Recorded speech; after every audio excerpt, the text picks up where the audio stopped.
प्रधानमंत्री नरेंद्र मोदी ने 35 किस्में फसलों की लॉन्च की है, जिससे कि किसानों को फायदा होगा। वो बोल रहे हैं। मैं आप सभी को, देश के किसानों को, कृषि वैज्ञानिकों को बहुत बहुत बधाई देता हूं।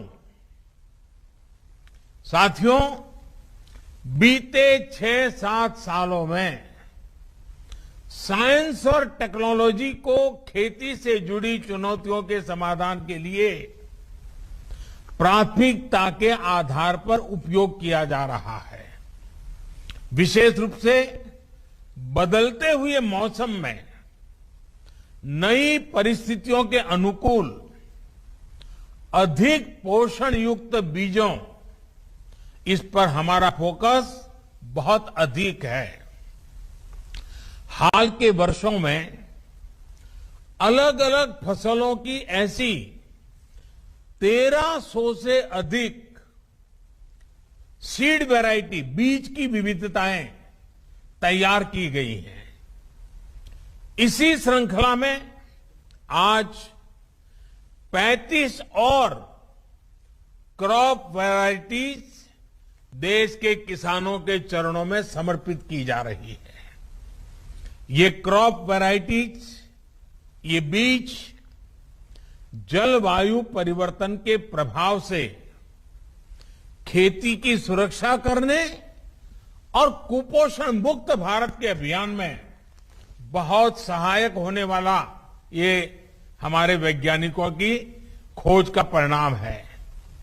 ये नई वैरायटीज मौसम की कई तरह की चुनौतियों से निपटने में सक्षम तो है ही, इनमें पौष्टिक तत्व भी ज्यादा है। इनमें से कुछ वैरायटी कम पानी वाले क्षेत्रों के लिए है, कुछ क्रॉप गंभीर रोगों से सुरक्षित है, कुछ जल्दी तैयार हो जाने वाली है, कुछ खारे पानी में भी हो सकती है। यानी देश की अलग अलग परिस्थितियों को ध्यान में रखते हुए इन्हें तैयार किया गया है। छत्तीसगढ़ के national institute of biotic stress management के तौर पर देश को एक नया वैज्ञानिक काम के लिए राष्ट्रीय संस्थान मिला है। ये संस्थान मौसम और अन्य परिस्थितियों के बदलाव से पैदा हुई चुनौतियां, बायोटिक स्ट्रेस, इससे निपटने में देश के प्रयासों को वैज्ञानिक मार्गदर्शन मिलेगा, वैज्ञानिक सहायताएं मिलेगी और वो बहुत बल देगा। यहां से जो मैन पावर ट्रेन होगा, जो हमारा युवा धन तैयार होगा, वैज्ञानिक मन मस्तिष्क के साथ जो हमारा वैज्ञानिक तैयार होगा, जो यहां पर समाधान तैयार होंगे, जो सॉल्यूशन निकलेंगे, वो देश की कृषि और किसानों की आय बढ़ाने में कारगर सिद्ध होंगे।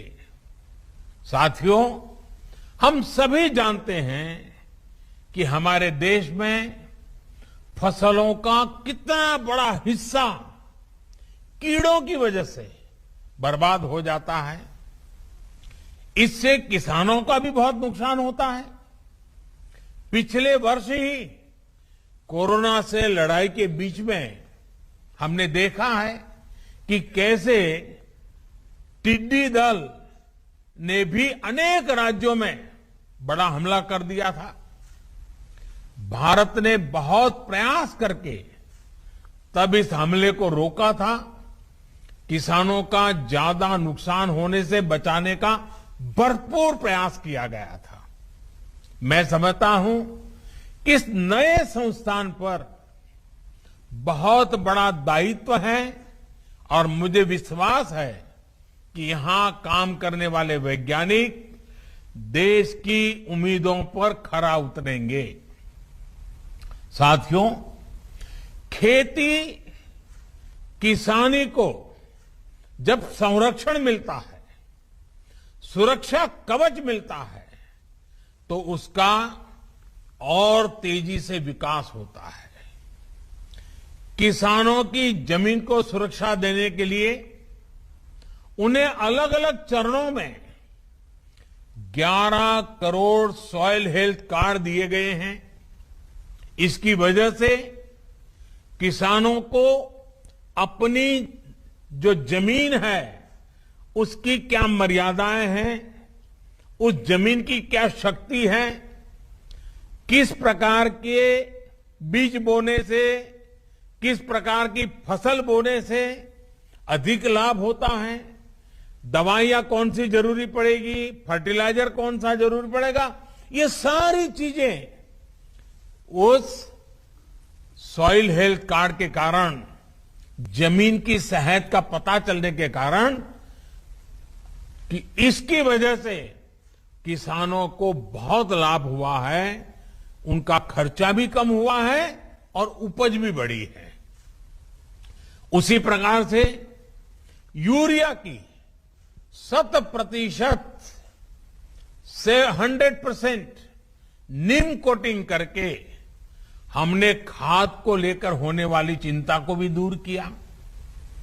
किसानों को पानी की सुरक्षा देने के लिए हमने सिंचाई परियोजनाएं शुरू की। दशकों से लटकी करीब करीब 100 सिंचाई परियोजनाओं को पूरा करने का अभियान चलाया। बहुत बड़ी मात्रा में बजट लगा दिया इसके लिए। उसके कारण किसानों को पानी मिल जाए तो वो पानी से पराक्रम करके दिखाता है। उसी प्रकार से पानी बचाने के लिए हमने माइक्रो इरिगेशन, स्प्रिंकलर, उन चीजों के लिए भी बड़ी आर्थिक मदद करके किसानों तक ये व्यवस्थाएं पहुंचाने का प्रयास किया। फसलों को रोगों से बचाने के लिए, ज्यादा उपज के लिए किसानों को नई नई वैरायटी के बीज दिए गए। किसान खेती के साथ साथ बिजली पैदा करे, अन्नदाता, ऊर्जादाता भी बने, अपनी खुद की जरूरतें भी पूरी कर सके। इसके लिए पीएम कुसुम अभियान भी चलाया जा रहा है। लाखों किसानों को सोलर पंप भी दिए गए हैं। उसी प्रकार से आज तो मौसम के विषय में तो हमेशा दुनिया भर में चिंता का विषय बना हुआ है। अभी हमारे छत्तीसगढ़ के मुख्यमंत्री जी भी कितने प्रकार की प्राकृतिक आपदाएं आती हैं, क्लाइमेट चेंज के कारण क्या क्या मुसीबत आती है, बड़ा बड़े अच्छे ढंग से उन्होंने वर्णन किया। अब आप जानते हैं ओलावृष्टि और मौसम की मार से किसानों को सुरक्षा देने के लिए हमने कई चीजों में परिवर्तन किए। पहले के सारे नियमों में बदलाव लाए ताकि किसान को सर्वाधिक लाभ हो, इस नुकसान के समय उसको दिक्कत न आए, ये सारे परिवर्तन किए। पीएम फसल बीमा योजना, इससे भी किसानों को बहुत लाभ हो और सुरक्षा मिले, इसकी चिंता की। इस परिवर्तन के बाद किसानों को करीब करीब ये जो प्रधानमंत्री फसल बीमा योजना में जो परिवर्तन लाए, उसके कारण किसानों को करीब करीब 1 लाख करोड़ रुपए की क्लेम राशि का भुगतान किया गया है। ये 1 लाख करोड़ रुपया इस संकट की घड़ी में किसान के जेब में गया है। साथियों, एमएसपी में बढ़ोतरी के साथ साथ हमने खरीद प्रक्रिया में भी सुधार किया ताकि अधिक से अधिक किसानों को इसका लाभ मिल सके। रबी सीजन में 430 लाख मैट्रिक टन से ज्यादा गेहूं खरीदा गया। इसके लिए किसानों को 85,000 करोड़ से अधिक का भुगतान किया गया है। कोविड के दौरान गेहूं खरीद केंद्रों की संख्या 3 गुना तक बढ़ाई है। साथ ही दलहन, तिलहन, इन खरीद केंद्रों की संख्या भी 3 गुना बढ़ाई गई है।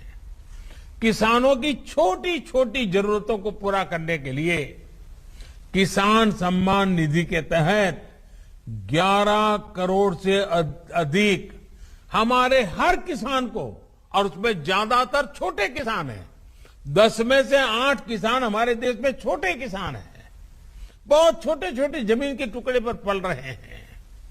ऐसे किसानों को करीब करीब 1.5 लाख करोड़ से भी ज्यादा रुपए सीधे उनके बैंक अकाउंट के पास भेजे गए हैं। इसमें से 1 लाख करोड़ रुपए से अधिक राशि तो इसी कोरोना काल में भेजी गई है। किसानों को टेक्नोलॉजी से जोड़ने के लिए हमने उन्हें बैंकों से मदद की और उस मदद की पूरी प्रक्रिया को बहुत आसान बनाया गया है। आज किसानों को और बेहतर तरीके से मौसम की जानकारी मिल रही है।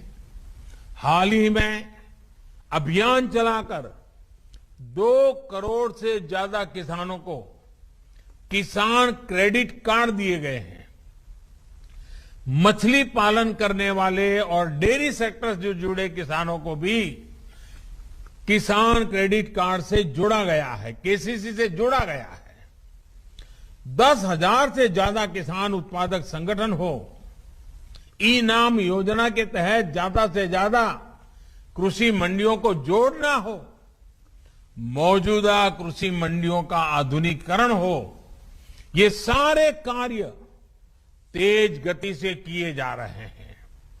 देश के किसानों और देश की कृषि से जुड़े जो काम बीते 6-7 वर्षों में हुए हैं, उन्होंने आने वाले 25 वर्षों के बड़े राष्ट्रीय संकल्पों की सिद्धि के लिए, क्योंकि 25 साल के बाद हमारा देश आजादी की शताब्दी मनाएगा। आज हम आजादी का अमृत महोत्सव मना रहे हैं, 25 साल के बाद आजादी की शताब्दी मनाएंगे और इसके लिए इन 25 वर्षों के बड़े राष्ट्रीय संकल्पों की सिद्धि के लिए एक बड़ा मजबूत आधार बना दिया है। बीज से लेकर बाजार तक हुए ये कार्य एक बड़ी आर्थिक ताकत के रूप में भारत की प्रगति की गति को सुनिश्चित करने वाले हैं।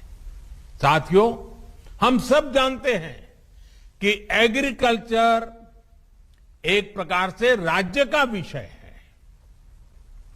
और इसके विषय में अनेक बार लिखा भी जाता है कि भाई ये तो राज्य का विषय है, भारत सरकार को उसको कुछ नहीं करना चाहिए, ऐसा भी कहा जाता है क्योंकि स्टेट सब्जेक्ट है।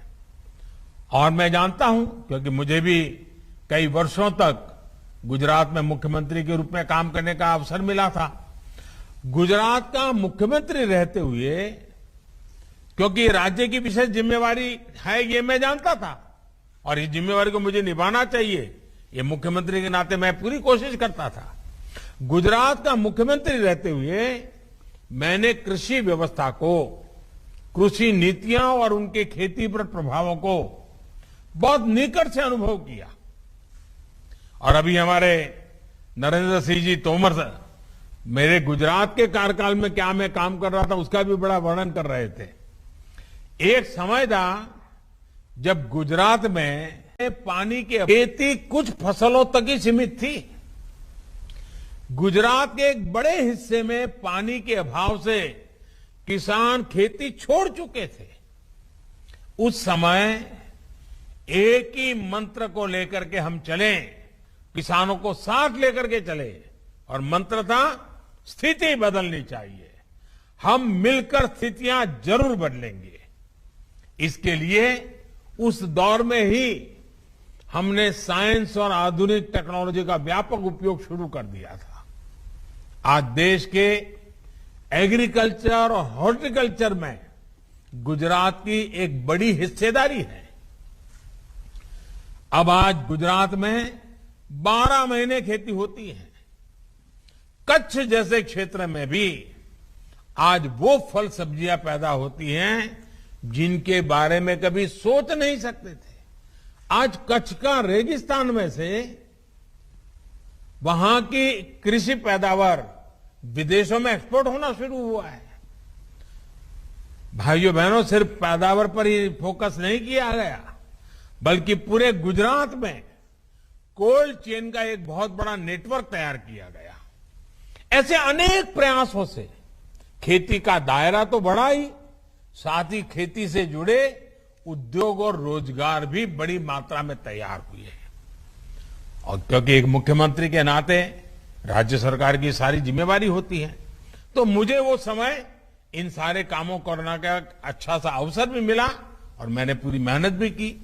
भाइयों और बहनों, खेती में हुए ऐसे ही आधुनिक परिवर्तनों को आजादी के इस अमृत काल में और विस्तार देने की जरूरत है।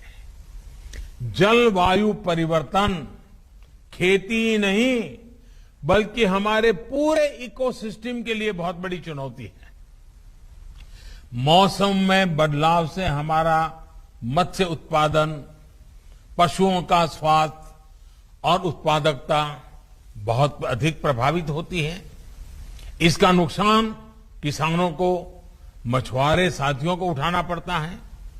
जलवायु परिवर्तन के कारण जो नए प्रकार के कीट, नई बीमारियां, महामारियां आ रही हैं, इससे इंसान और पशुधन के स्वास्थ्य पर भी बहुत बड़ा संकट आ रहा है और फसलें भी प्रभावित हो रही हैं।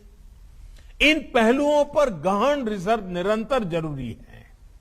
जब साइंस, सरकार और सोसाइटी मिलकर काम करेंगे तो उसके नतीजे और बेहतर आएंगे। किसानों और वैज्ञानिकों का ऐसा गठजोड़ नई चुनौतियों से निपटने में देश की ताकत बढ़ाएगा।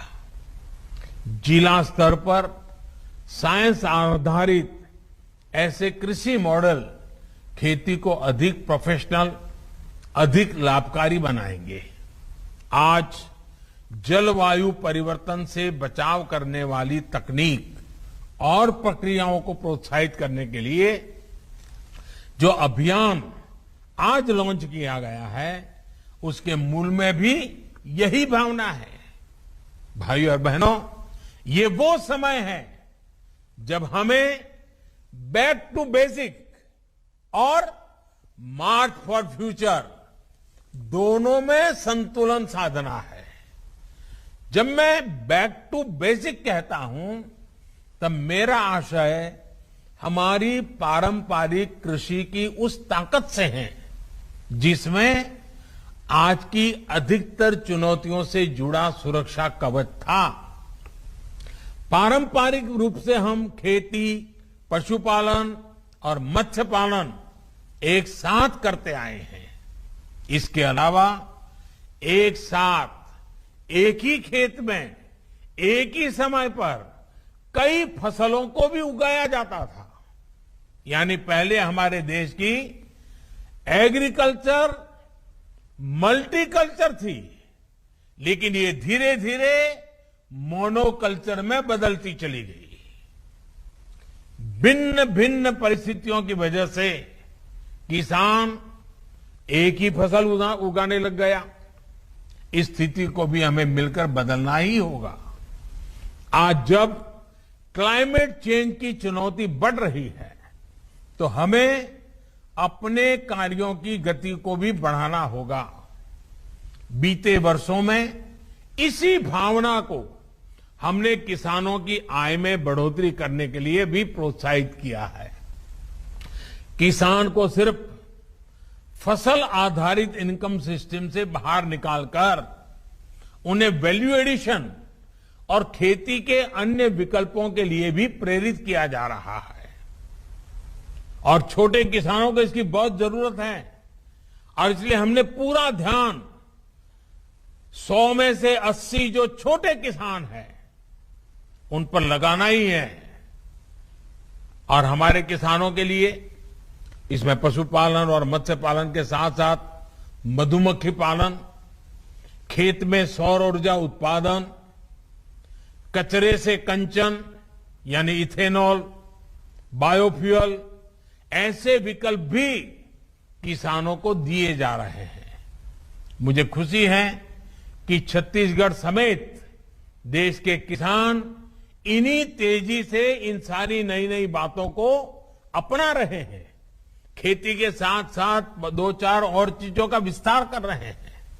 साथियों, मौसम की स्थानीय परिस्थितियों के अनुसार फसलों का उत्पादन हमारी पारंपरिक कृषि की एक और ताकत है। जहां सूखा रहता है वहां उस प्रकार की फसलों का उत्पादन होता है। जहां बाढ़ रहती है, पानी ज्यादा रहता है, जहां बर्फ रहती है, वहां उस प्रकार की फसलें उगाई जाती है। मौसम के हिसाब से उगाई जाने वाली इन फसलों में न्यूट्रिशन वैल्यू भी ज्यादा रहती है।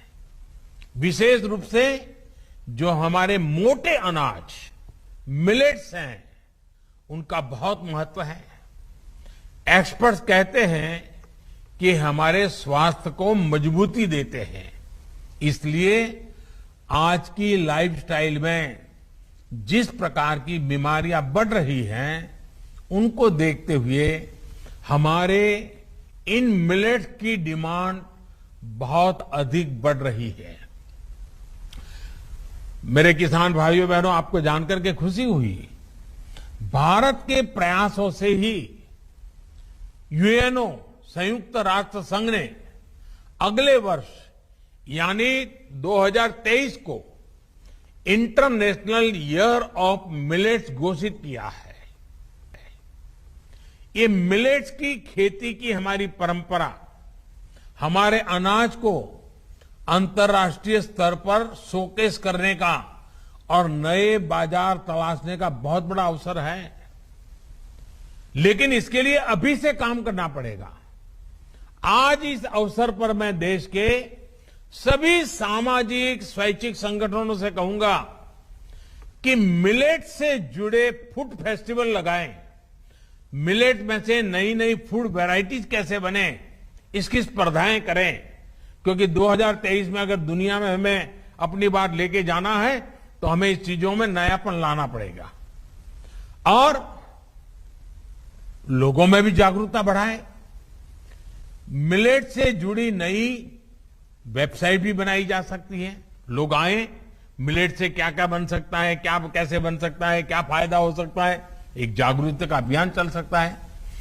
मैं मानता हूं कि इसके फायदे क्या होते हैं, इससे जुड़ी रोचक जानकारी हम इस वेबसाइट पर रख सकते हैं ताकि लोग उसके साथ जुड़ सकते हैं।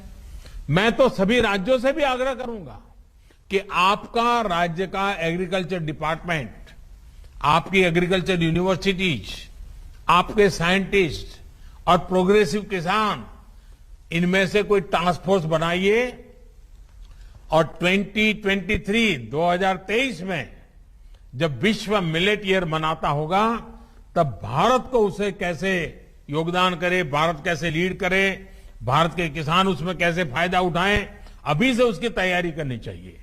साथियों, साइंस और रिसर्च के समाधानों से अब मिलेट्स और अन्य अनाजों को और विकसित करना बहुत जरूरी है। मकसद ये कि देश के अलग अलग हिस्सों में अलग अलग जरूरतों के हिसाब से उन्हें उगाया जा सके। आज जिन क्रॉप्स की वैरायटी लॉन्च हुई है, उनमें इन प्रयासों की झलक भी हमें दिख रही है। मुझे ये भी बताया गया है कि इस समय देश में 150 से अधिक क्लस्टर्स में वहां की परिस्थितियों के मुताबिक कृषि तकनीकों पर प्रयोग चल रहे हैं। साथियों, खेती की जो हमारी पुरातन परंपराएं हैं, उसके साथ साथ मार्च टू फ्यूचर, पहले मैंने कहा बैक टू बेसिक, और फिर इसके साथ जोड़ना है मार्च टू फ्यूचर भी उतना ही आवश्यक है। फ्यूचर की जब हम बात करते हैं तो उसके मूल में आधुनिक टेक्नोलॉजी है, खेती के नए औजार है, आधुनिक कृषि मशीनों और उपकरणों को बढ़ावा देने का प्रयासों का परिणाम आज दिख रहा है। आने वाला समय स्मार्ट मशीनों का है, स्मार्ट उपकरणों का है। देश में पहली बार गांव की प्रॉपर्टी के दस्तावेज तैयार करने में ड्रोन की भूमिका हम देख रहे हैं। अब खेती में भी आधुनिक ड्रोन्स और सेंसर्स के उपयोग को बढ़ाना है। इससे खेती से जुड़ा हाई क्वालिटी डेटा हमें मिल सकता है। ये खेती की चुनौतियों से जुड़े रियल टाइम समाधान तैयार करने में भी मदद करेगा। हाल में लागू की गई नई ड्रोन नीति इसमें और सहायक सिद्ध होने वाली है। साथियों, बीज से बाजार लेकर के बाजार तक, ये बीज से बाजार तक का जो पूरा इकोसिस्टम है, देश उसे जो तैयार कर रहा है, उसे हमें लगातार आधुनिक बनाते रहना है। इसमें आर्टिफिशियल इंटेलिजेंस, डेटा एनालिटिक्स और ब्लॉकचेन टेक्नोलॉजी डिमांड और सप्लाई, इससे जुड़ी चुनौतियों को दूर करने में बहुत मदद कर सकती है। हमें ऐसे इनोवेशंस, ऐसे स्टार्टअप्स को प्रमोट करना है जो इन तकनीकों को गांव-गांव तक पहुंचा सके। देश का हर किसान, विशेष रूप से छोटा किसान, इन नए उपकरणों, नई टेक्नोलॉजी का उपयोग करेगा तो कृषि सेक्टर में बड़े परिवर्तन आएंगे। किसानों को कम दाम में आधुनिक टेक्नोलॉजी उपलब्ध कराने वाले स्टार्टअप्स के लिए भी ये बेहतरीन अवसर है। मैं देश के युवाओं से इस अवसर का लाभ उठाने का आग्रह करूंगा।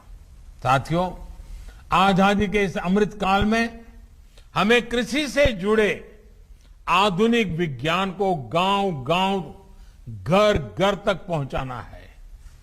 नई राष्ट्रीय शिक्षा नीति में इसके लिए कुछ बड़े कदम उठाए गए हैं।